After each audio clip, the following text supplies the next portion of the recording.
the kickoff episode for the new season of Sweetwater Secrets. Now, for all you returning viewers, I've missed you Riverbabes so much. And if this is your first time tuning in, hello there. I'm your host, Leanne Aguilera, and this is Sweetwater Secrets, your ultimate source for all things Riverdale. Now, before we jump into those Season 3 spoilers, because I've got a lot, I just wanted to fill you Riverbabes in on some new news. So here's the sitch. You all asked for it, so I'm going to be giving you 2 episodes of Sweetwater each week. That's right. Each Wednesday, you'll get a preview episode with your 3 clues for the next new Riverdale ep. And on Thursdays, I'll be bringing you your after shows with all your favorite returning segments like the Blue and Gold Breakdown, 7 Seconds in Heaven, and my personal favorite, Hisses and Kisses. And of course, each episode will feature new scoop or interviews from the cast and creators of Riverdale. And we'll also have some of the stars join us for live episodes just like we did last year. And speaking of live episodes, you do not want to miss next week's preview episode on Wednesday, October 10th, aka the day of the Riverdale premiere, because I'll be coming at you live from a brand new set and gifting you with a super special Shippers episode of Sweetwater Secrets. Trust me guys, you do not want to miss all the romance scoop in that one. Are you tantalized yet? Tell me in the comments. But first, we're gonna try something new, and you guys tell me what you think. A lot of you have been wanting me to do a weekly breakdown of the latest Riverdale trailer, so we're gonna give this a try with that epic middle of the night teaser trailer that we've all watched a billion times. I think I'm falling. We will survive whatever you have planned because we are Endgame. Tell me a secret. Wanna know where you keep it up.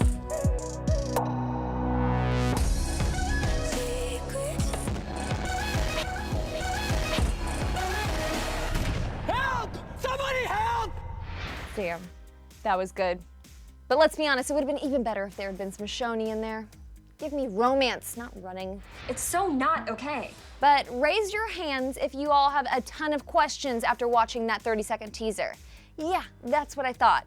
So, like Cheryl in the Season 3 premiere, I was in the mood for a little hell raising.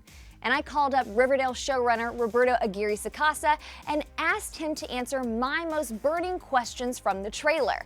And here's what he had to say. Question number 1. Why does Archie have a serpent tattoo in the trailer? And Roberto said, quote, you know, it's not what the fans think. Actually, I'm not sure what they think. It's a protection that Jughead can extend to his friend. And that's the origins of that tattoo. Interesting. And while we were on the subject of tattoos, I asked Roberto if we'll be seeing Betty get her Serpent Queen tattoo. And he said, quote, that's a really good question. You think she would, right? We can tease that will probably happen at some point this season. Ooh, start calling out your guesses for where you think she'll put it. And of course, I couldn't forget about Cheryl. Will she get a tattoo just like her pink-haired boo? Roberto dished to me, quote, another very good question. I think what we're going to learn about Cheryl is that she doesn't necessarily follow all the rules ever, including the Serpent rules. How do we feel about this, fam? I mean, I love that Cheryl has her own unique jacket, but does that mean that she's immune to all the Serpent traditions? Time will tell.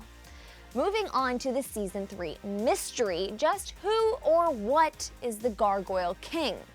Roberto said, quote, this season on Riverdale, a mysterious Dungeons and Dragons-like game has surfaced in the town, and it's called Griffins and Gargoyles.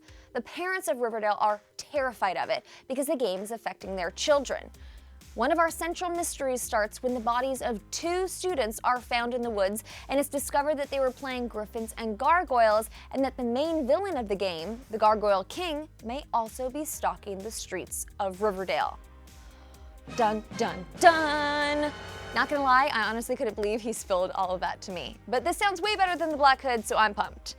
As for some Barchi news, now in the trailer we saw that Veronica said that she and Archie are endgame. But just what led to her to make that declaration of love? Roberto told me, quote, Veronica is the type of character who says what she believes and says what's on her mind. She says it, usually emphatically, and she believes that. She fights for that and for them really, really passionately. And I thought with all the problems that we are going to be throwing at her and Archie, I thought that Barchi might be sacrificed early in the season, but their passion has proved very resilient. So you can tell Barchi fans that they are fighting to stay together. And if the ship does go down, they will go down fighting because these two are crazy about each other and they just won't let go of each other. I'm sorry, what? If the ship goes down? Yeah. What? No, not okay. Don't panic, Barchi fans. I'll have more answers on this topic in next week's show, okay? Okay. As for that quick glimpse of Alice and Polly playing a game of roasting the twins over an open fire, what was that?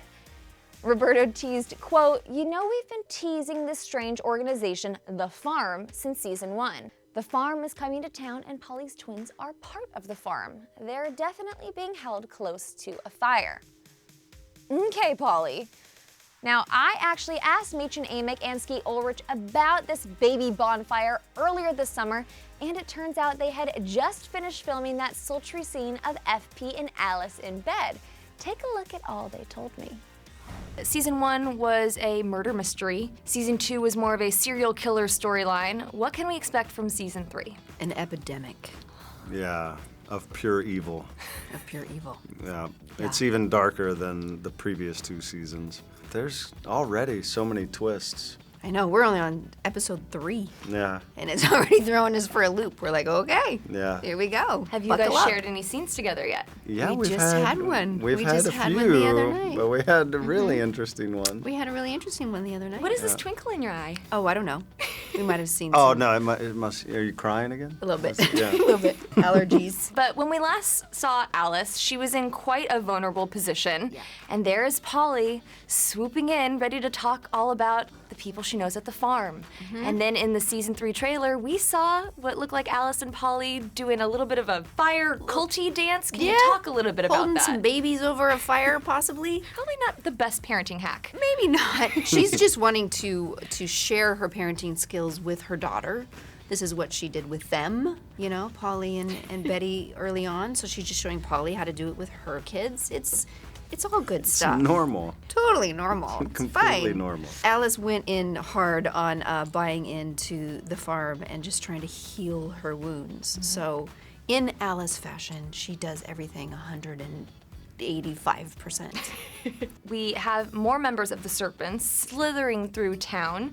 What can we tell the fans as to what is coming up for them? In terms of the Serpents, well, it's kind of an overall change in general. They're kind of disassociated and lost a bit and trying to find their footing, and they have to find a new place to live, new place to gather. Need to find a new den. Yeah, a new den. They're all just running rampant. So around they're town. they're in a bit of shambles. Obviously, Jughead's leading the group, but FP's right there to guide him as well. There's a lot of changes on the south side, and none of them good. Jughead has his Serpent Queen with Betty. Yeah. Do you think that FP might need a Serpent Queen with Alice? I think he needs a couple.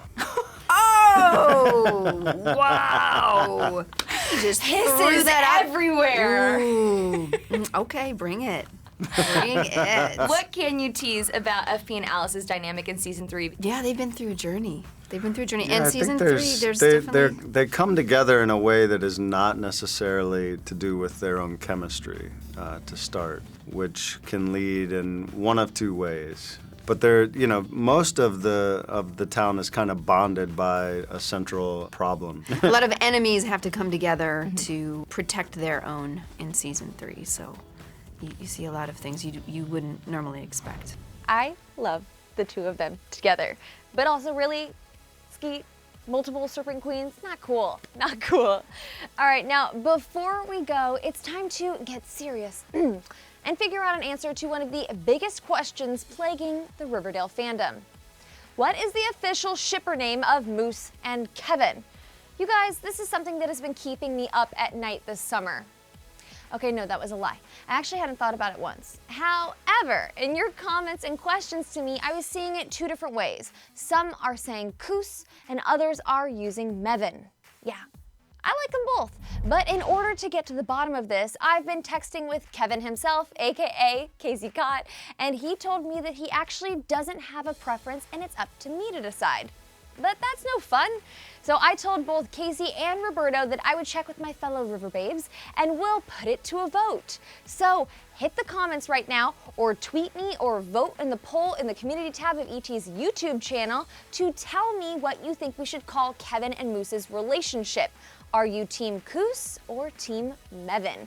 The winning ship name will be featured in our special Romance Rundown episode on next week's live episode of Sweetwater Secrets. But for now, do me a favor and please give this video a like and then hit the comments to tell me what you thought about this episode and all the Season 3 spoilers that Roberto and I just dropped for you.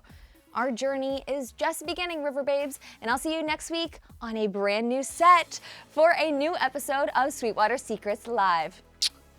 Bye, guys.